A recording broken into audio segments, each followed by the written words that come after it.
Ashamaa akkam jirtu daawwattoota koo kun Gaddaa Solutionidha. An Jaaduun jedhama. Har'a immoo appilikeeshinii baay'een keessan hin beekne appilikeeshinii ajaa'ibaadha kan isiniif qabadhee dhufe. Appilikeeshinii kana an baay'ee jaalladheera. Isinis akkasiin jaallattanii abdiin qaba. Channel kana subscribe gochuun dagatinaa akkasumas mallattoo bilbilaatti tuqxanii yeroon qophii haaraa isiniif gadhiisutti akka dafee isin qaqqabuuf jechuudha. Appilikeeshiniin kun Mag Life jedhama. Kunooti appilikeeshiniin kun internet accessiidhaan kan inni hojjetu. Internetii barbaada jechuudha. Appilikeeshinichi kanadha. Appilikeeshiniin kun reactionii baay'ee qaba. Reactionii adda addaa qaba. Reactionii kanatti maal gootu footoo keessan fiddanii gashitu. Footoo barbaaddaniin kan isin gashuu dandeessanii footoo keessan ta'uu danda'a. Footoo abbaa barbaaddaniin kan isin asirratti gashitanii footoo isin gashitan sana gara reactionii isin asirratti argattan kanarratti isiniif jijjiira jechuudha. Footoo tokkoon akka fakkeenyaatti fudhadhee isinitti agarsiisa. Fakkeenyaa fi footoo jookarii kana yoon akka fakkeenyaatti fudhadhee isinitti agarsiise akka kanatti fidee jira. Amma footoo fideenii asirra galchaa sana booddee reactionii isaa bifa kanatti jijjiira jechuudha. Kana gochuuf as magmii isheetu kanatti dhuftanii buutu. Sana booddee footoo kan jedhu asirra dhuftu kanatti buutu. Sana booddee optionii lama isiniif kaa'ee jira. Kaameraa bilbila keessanii footoo kana fudhattu moo gaalarii keessan keessaa fudhattu kan jedhudha. Gatii kanaa fi kaameraa rool kan jedhamu fudhadhaa gaalarii koo keessaa fudhachuuf jechuudha.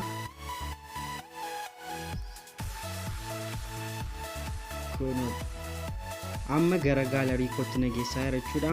Footoo koo keessaa tokkuman filadhaa fi isinitti agarsiisuuf jechuudha. Footoo kanan filadhaa fi akka fakkeenyaatti kunooti akkuma agartanii footoo koo galchee jira. Kunoo amma reactionii adda addaatti jijjiiraa jira footoo koo. Kunooti reactioniin barbaadetti jijjiiruu nan danda'a footoo kana. Internetiin koo xinnoo ishee dadhabaa gatii ta'eefidha kan inni akkas ta'aru. Footoo barbaadan galchuu dandeessu. Footoo keessan ta'uu danda'a, footoo maatii keessanii akkasumas namarratti qosaa hojjechuu barbaadanii footoo abbaa sanaa gashitanii akka kana footoo akkasii hojjechuu dandeessu jechuudha. Amma reactionii achumarraa itti jijjiiruu dandeessu. Kunooti akka inni eeyyee jedhu gochuu barbaadanii kunoo itti jijjiirtanii waan barbaadan gochuu dandeessu. Kun footoo qofadha kanan gashee fi footoo kana bifa reactionii baay'eetti jijjiiraa jira jechuudha. As keessa duwwaamini kana keessaas baatanii reactionii baay'ee argachuu dandeessu.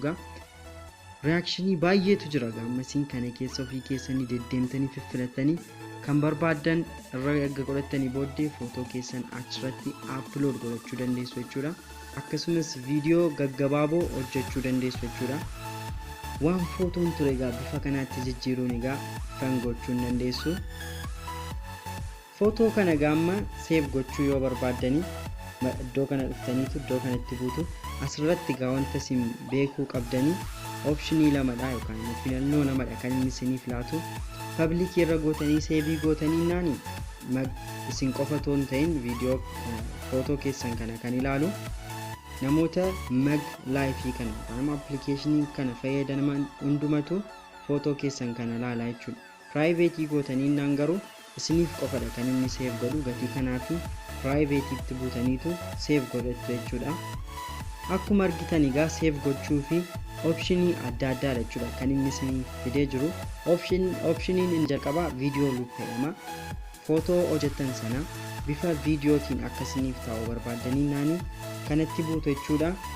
GIF kun immoo bifa animationiitiin akkasiniif kaa'uu fedhachuudha. Kanan yoo save gootanii text message kun immoo footoo keessan akkuma sanatti godhee animationiidhaan jechuudha. Garuu quality isaa gabbuusuudhaan akkasiin text messageidhaan namaaf ergitan gochuu akkasin dandeessan isiniif godha. Footoon immoo bifa footoon kan inni isiniif kaa'u. Avatar sun immoo emojiidhaan jechuudha. Size emojiidhaan save isinii godha jechuudha. Footoo keessan sana baay'ee xinneessa jechuudha. Ani kanan save godhachuu barbaade bifa viidiyootiin akka save naa godhuun barbaade bifa HD dhaan jechuudha sanatti bu'aa amma save naa gochaa jechuudha kun akkuma argaartanii save gochaara amma gaalarii irratti save naa ta'eera applicationii kana gaa yoo buufachuu barbaadanii description box irra linkii isaa isiniif kaa'een jira akkasumas Google